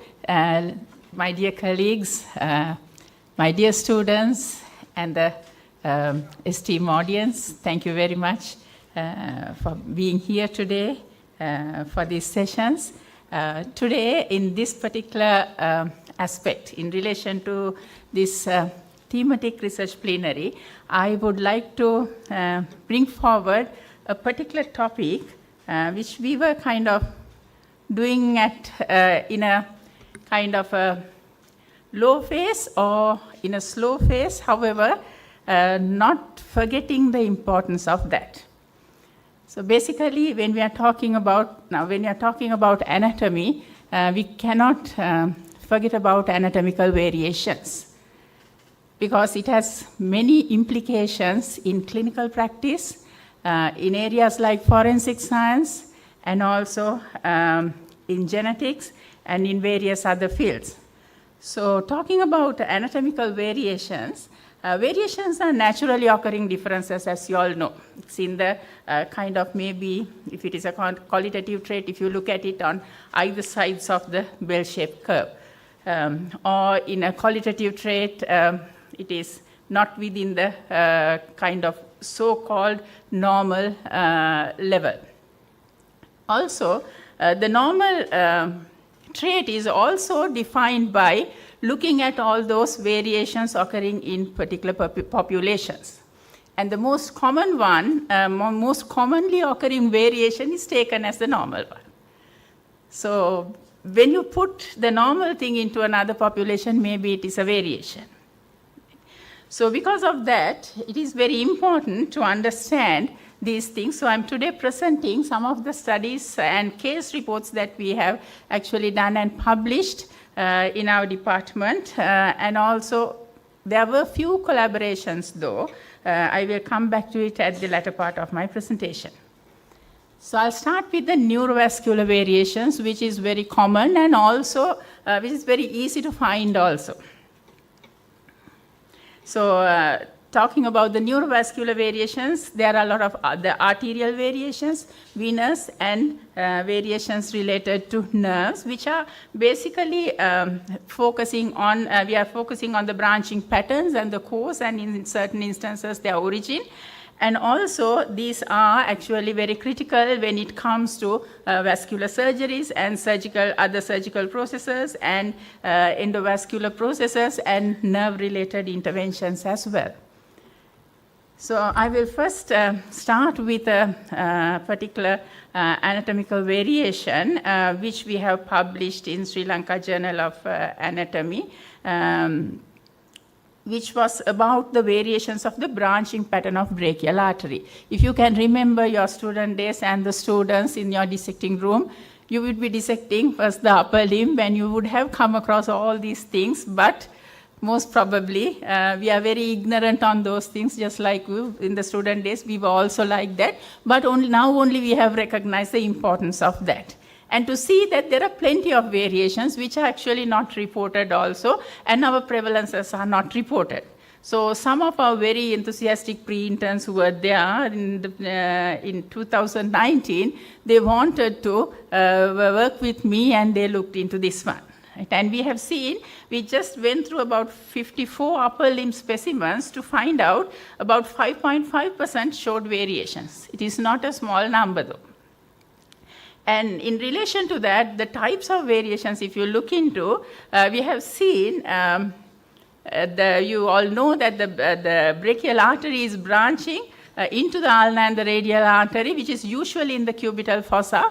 But however, we have seen many variations, like in other specimens also we have seen, but in this particular cohort, we have seen that there's a high bifurcation occurring in axilla, lower down above the elbow joint, and certain other, even at the normal cubital fossa, there are several other variations. So you can see in this one, there are also, all we have to say that when you are looking at this, in the same body, left and right variations are also there, not the same pattern seen in both sides. So it is unilateral high bifurcation, and that is some in the mid-humerus like we have seen it, and a trifurcation where radial artery, ulnar artery, and the common interosseous artery was originated in the same place. And these are basically clinically important in flap surgeries, coronary bypasses, and intra-arterial injections, and because of that, various other procedures. So it is important to understand that it is necessary when you are going for certain procedures, we need some imaging and also requiring some awareness to prevent complications. So related to those things, when you are looking at the radial artery variations, another series which we have looked into in 2024, we have published it, in 28 upper limbs, there were about 14.2 had variations, which is a very high number. And in that, we have seen very significant variations which are important in and having clinical significance. And also related to ulnar artery, in the previous cohort in 2019, which we have looked into, the 54 upper limbs, we have seen 3%, 7 showed ulnar artery variations. So these are very important in relation to day-to-day venipuncture is every day happening, and nurses are doing, students are performing, and all the doctors are doing. So they are at risk of damaging these structures, getting into that. So one of the high-risk situation is this, which was published some time back in IPERS, which is a superficial ulnar artery. Superficial ulnar artery is running in the above the superficial, the deep fascia with the vein. So you might confuse this with a vein, and accidentally your intravenous injection may get into this one. And also, not only the upper limb variations, upper limb vasculature we have looked into, we did not study much about the lower limb variations. However, there was one study we have done in relation to medial and lateral circumflex arteries in the upper thigh, which are actually important contributors to the hip joint circulation and also for the knee joint circulation and the collaterals related to that area. So in that series, about 27 cadavers we have studied. Bilaterally, we looked into it, and about 16.9% of the lateral circumflex artery and 3.7% of medial circumflex artery has shown variations, which is quite a significant number. And then another study we have looked into, not a study, this is a case report we have looked into, and there was another one also. This is one of them we have published. The other one we have actually presented in a conference, as I can remember. However, I was able to find this one only. The vertebral artery origin. Usually, you know, it is from the first part of the subclavian artery. However, there are occasionally we are seeing these the vertebral artery variations that are, this particular one is arising from the aortic arch. So it is related to the developmental regression of the aortic arches. However, the other important thing that we have seen in not only the origin but also the entrance into the transverse foramina, which is usually at the 6th foramen, but this one is somewhere around the 3rd cervical vertebra. So these ones will be in danger in certain endovascular interventions and aortic arch surgeries. So they are at risk of getting damaged. So iatrogenic injuries are possible. So that is why it is important to do imaging studies to understand the vasculature in these areas, and counting that there will be variations, you will give a kind of a risk-free environment for your patient. And then we have seen several cases, but this was one of the reported ones, related to brachiocephalic trunk, if you can remember, and the left carotid artery. You know, the left carotid artery is arising from the aorta directly, and then the subclavian, right subclavian and the right carotid has a common trunk called the brachiocephalic trunk, which is arising from the aortic arch, which is in the superior mediastinum. However, in this case, it is true that it is arising from that, but however, it has the kind of a variant course which is going in front of the trachea, and then only it was deviated to the on either sides. So because of that, you can see in the middle of the neck, in front of the trachea, this huge brachiocephalic trunk, and towards the left side, the common carotid artery is there, which is a kind of a very vulnerable position when it comes to procedures like tracheostomies and thyroidectomies and other procedures. It's directly at the neck. So it is very important to understand that, and also this pulsatile mass might mimic an aneurysm there. So we have to understand that these variations can occur, and these are, although rare variations, they are very significant when it comes to clinical practice. And also, coming back to the variations related to the nerves, again, upper limb was our main focus. So we were looking at these brachial plexus variations in different ways. The whole brachial plexus, the median artery, median nerve, ulnar nerve, musculocutaneous nerve. So in various ways we were looking at it, but however, I'm presenting here only a few published ones. This was published recently. 60 upper limbs were studied, and you can see 41%, 6 of the brachial plexus showed variations. So it is very important to understand this. This is a very high amount, and especially there are bilateral variations in the same person.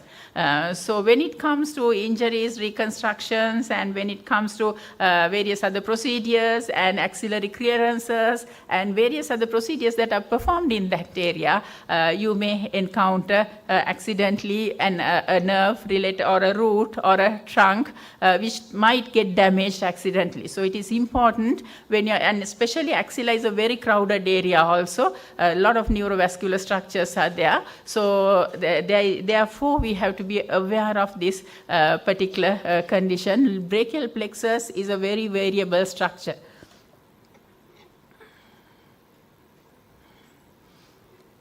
So in that we have seen a lot of this absent musculocutaneous nerve is also a very common thing.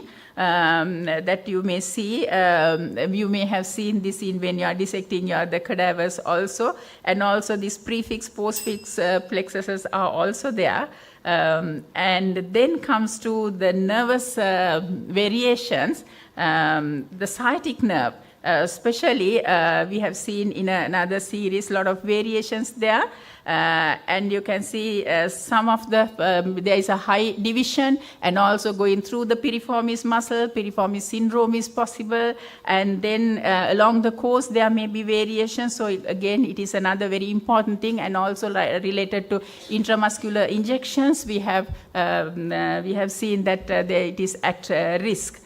And then related to another entrapment syndrome related to the suprascapular neurovascular bundle, we have seen in another study that there are a lot of variations in relation to the suprascapular ligaments. Some are going above it, some are going below that, and entrapment syndrome is very at risk of getting entrapment syndromes as well.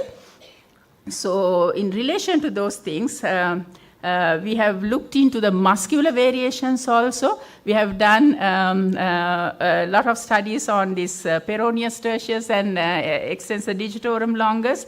Varuni is the main key person in that one in my department. So we have published a lot of studies, and these are biomechanical. Are more in this one, so that is another area where we have seen a lot of variations, and in other muscles also we do have seen. However, I'm just using this particular one as an example in this place. And also looked into the other various things like Q angle, that is a quadriceps angle. We have done some studies related to their variations.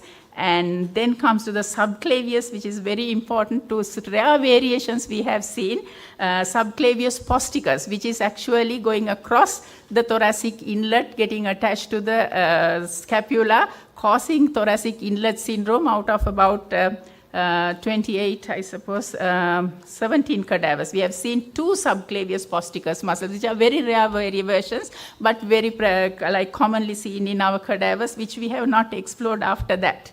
And which has shown a lot of venous, in that particular cadaver we have seen venous engorgement and collateral development obstruction signs were seen.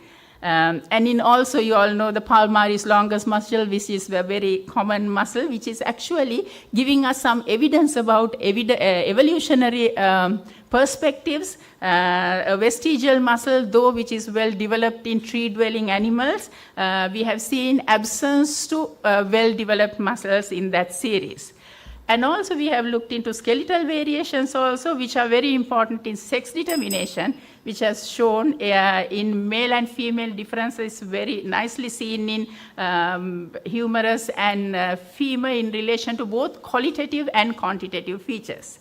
And also various other skeletal variations we have looked into. So in all these cases, actually, we have seen a lot of anomalies, and a very interesting anomaly I just wanted to show you in relation to this one. This is the inferior mesenteric artery supplying most of the colon, which is very kind of a variation which is surgically very important. So we are going to present this in a Anatomical Society YouTube. We are going to do a session related to that. Hopefully we will communicate with this with everyone. So all these variations finally, and another subhepatic vermiform appendix. So all these things finally you can see that there are variations are very common. Right? So you cannot go over that. That is why we are very important to sort of look into these things in clinical practice, and its applications are in various areas, like as I have told you, in forensic identification, in describing evolutionary perspectives as well. So it should be a part of the medical curricula as well. That is why we are kind of stressing on sometimes cadaveric dissections. So I just gave you a little glimpse of it. However, we have a lot of limitations related to sample sizes and everything and collaborations. At the moment, we are looking for those things, and we have, if we can overcome these limitations, we can actually do a lot of things in relation to Sri Lankan norms and values and population-based cohorts. Thank you very much.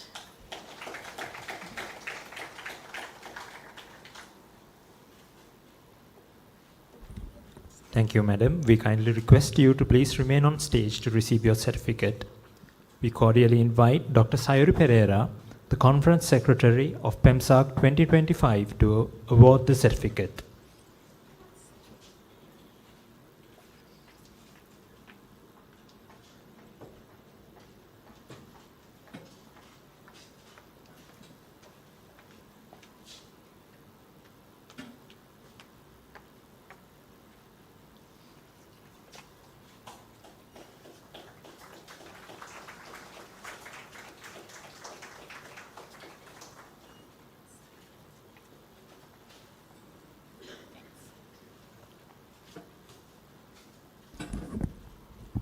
Thank you very much, Madam.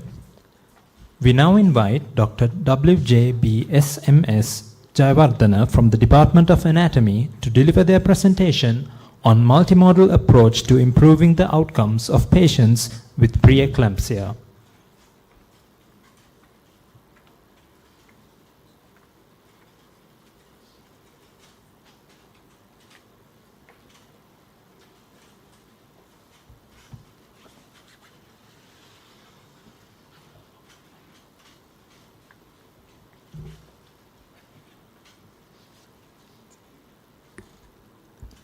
Good afternoon, everybody. And first, I would like to thank giving me this opportunity to the PeMSARC team. And after listening to very interesting speeches from our seniors, now I am going to present the multimodal approach to improving the outcome of patients with preeclampsia. I'm Dr. Sumit Jayawardena from Department of Anatomy. Preeclampsia. I think all of you know it's a huge iceberg in clinical medicine. Before moving into discuss about the preeclampsia, first we'll have a look what it is. It's an entity in hypertensive disorders of pregnancy, which includes chronic hypertension, which can be essential or secondary, white coat hypertension, mask hypertension, gestational hypertension, and the time bomb preeclampsia. During the course of pregnancy, around 10% of women develop this high blood pressure. What is hypertension? I'm sure all of you know it, but just to recap, even in pregnancy, hypertension is systolic blood pressure more than or equal 140 millimeters mercury, and or diastolic blood pressure more than or equal 90 millimeters mercury. With that, if we get the definition of preeclampsia, it's a hypertension in pregnant women presenting with new onset one or more of the following conditions.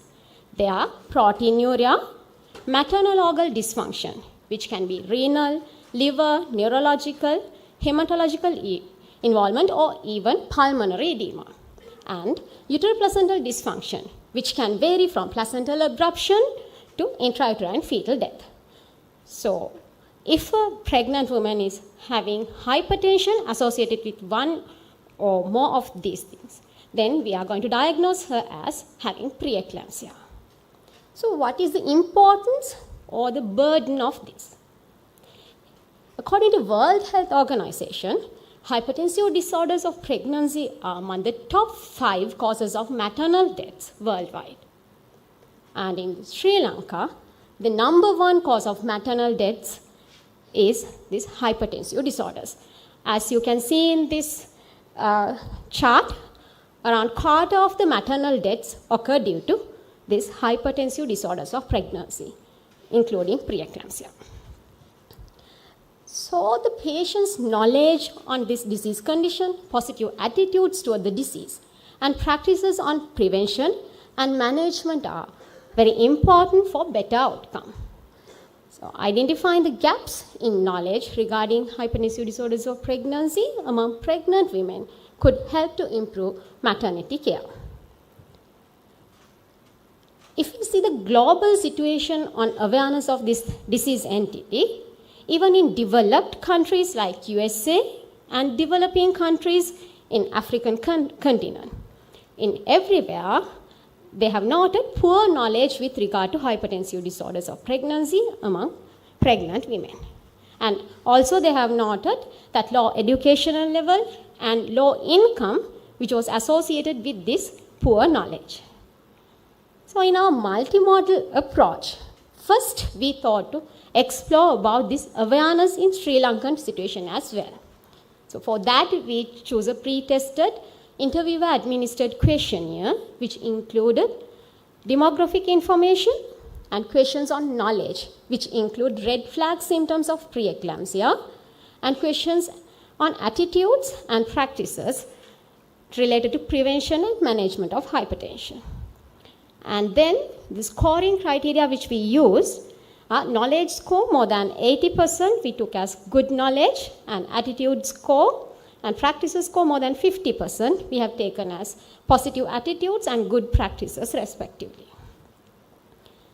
The key findings which we got in this cohort, 42% of them were employed and more than 75% of them were educated above or up to GCA levels, and around 70% of the population is having a monthly income more than 60,000 rupees per month.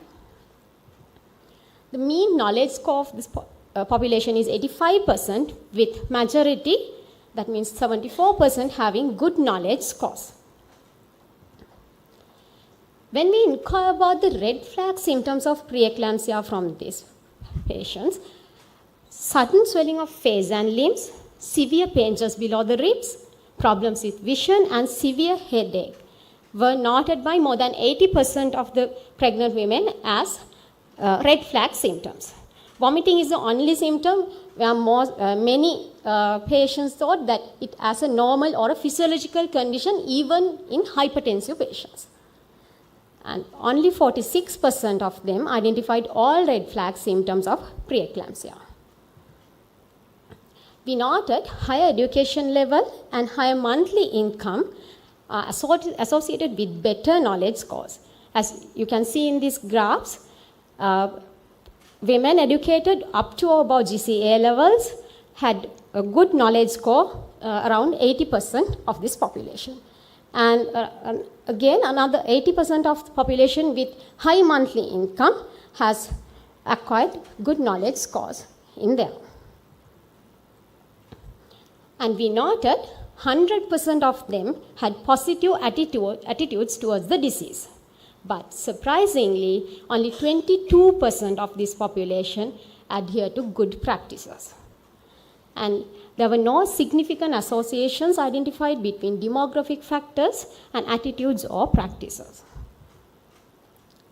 Our overall findings are, although overall knowledge on hypertensive disorders of pregnancy was good, awareness on red flag symptoms and signs of preeclampsia was poor.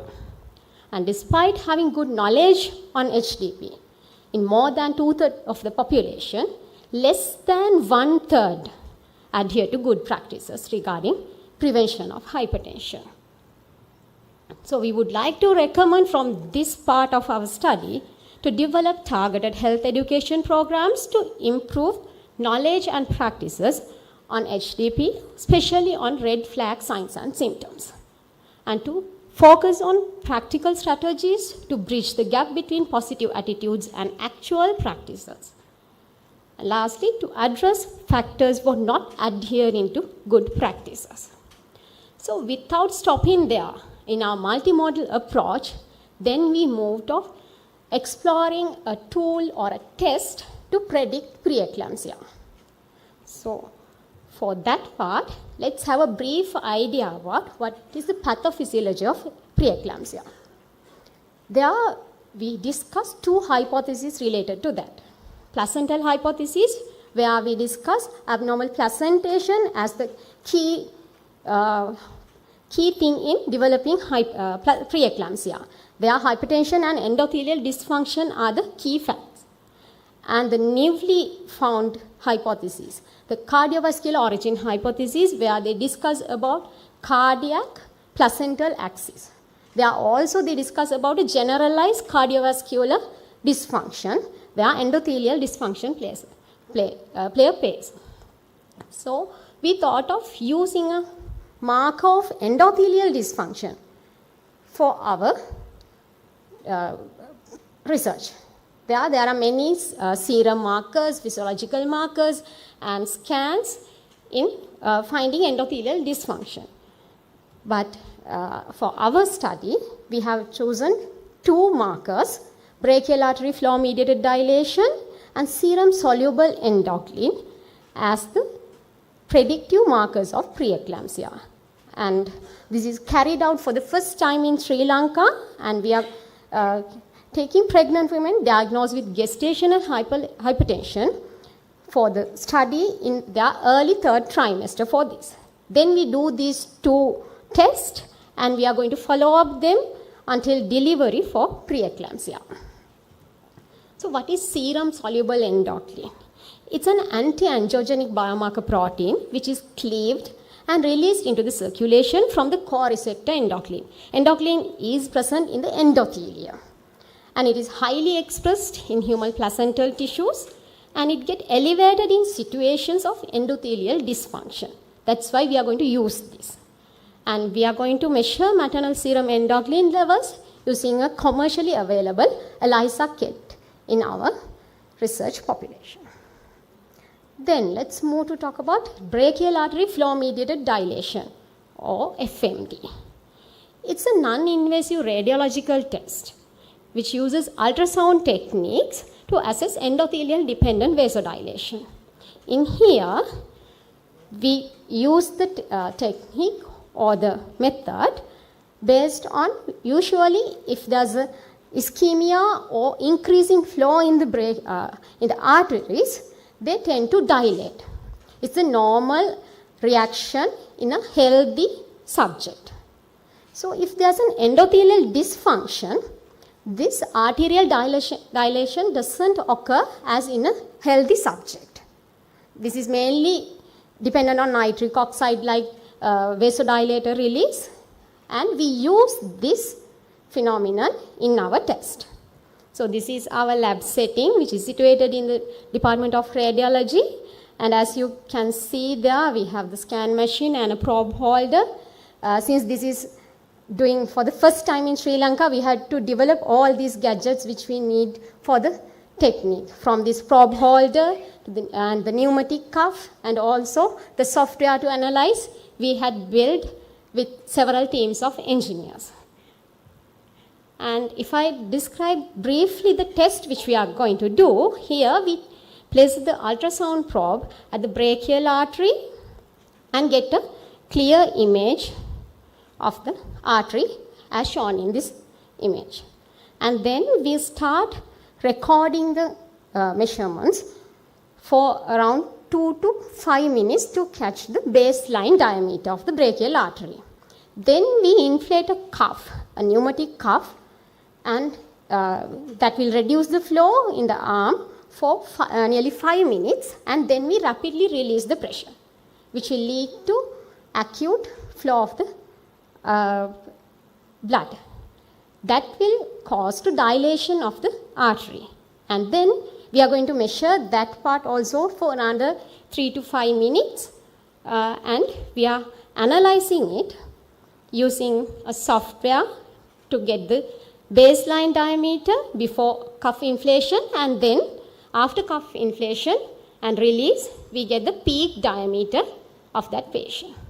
And then using this formula, we are going to calculate the flow mediated dilation as the percent change in the diameters. So what is the novelty and relevance of this? We are going to compare the FMD and serum endocrine levels made between women who progress to preeclampsia and those who do not. And then we are going to explore the utility of these parameters in predicting preeclampsia. serum tests like serum endocrine and other serum tests are very costly and invasive. So we are assessing correlation between FMD and serum endocrine levels in our test, and we are going to evaluate the possibility of using FMD as a potential non-invasive and low-cost predictive measure of preeclampsia. There, FMD test would be a helpful technique in low and middle income countries like Sri Lanka to predict preeclampsia. By early detection and identification of these patients who are going to get preeclampsia, the healthcare team, especially the obstetricians and neonatologists, and the patient herself will be much prepared, which will definitely minimize the morbidity and mortality of this disease. And all these findings will guide obstetric policy making and to improve clinical practice in Sri Lanka. So I would like to give my special thanks to my supervisors and collaborators, my chief supervisor, Dr. Damsara Nandadeva, Dr. Kirti Disanayaka, Professor Champika Gihan, Professor Shantini Rosairo, Professor Manoj Patirage, Professor Chatura Ratnayaka for their support, and all the participants and all the staff in the obstetric clinic at Teaching Hospital Peradeniya.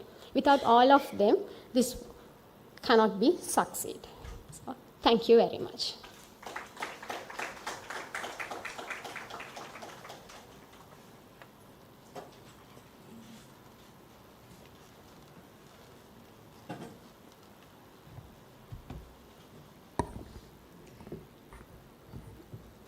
Dear Madam, please remain on stage to receive your certificate. We cordially invite Dr. Tilanka Senaviratna, Conference Treasurer, to award the certificate.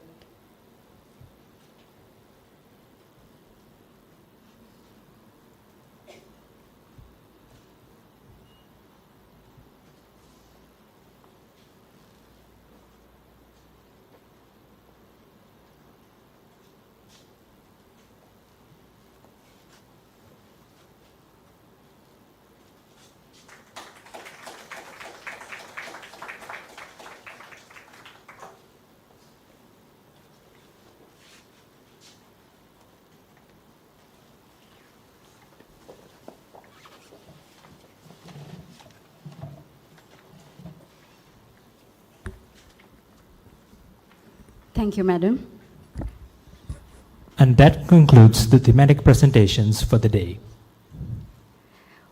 With that, we conclude the thematic presentations and officially break for lunch. Please note that lunch will be provided for all academic staff members, special invitees at the Senior Common Room near the Dean's office. For the students and external authors, lunch will be distributed at the pillared area. Please have your food token with you. We will resume oral presentations at 1:15 p.m. The QR codes displayed during the breaks allow you to directly download the book of abstracts. Simply scan the code to receive your copy. The following are the venues for the upcoming parallel oral presentation sessions. Session 1A will be held at the Physiology Lecture Theatre, which is this hall. Session 1B will be hosted at the East Lecture Theatre. Session 1C will be hosted at the West Lecture Theatre.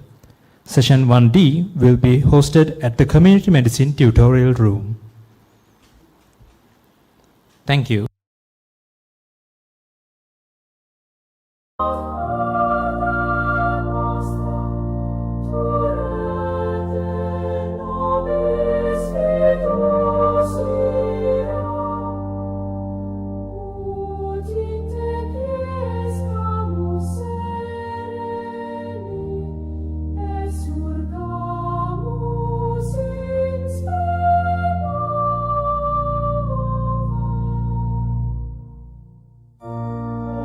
Spere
Qui fecit celum et stellas ordinavit, ipse es Deus noster fidelis et sanctus.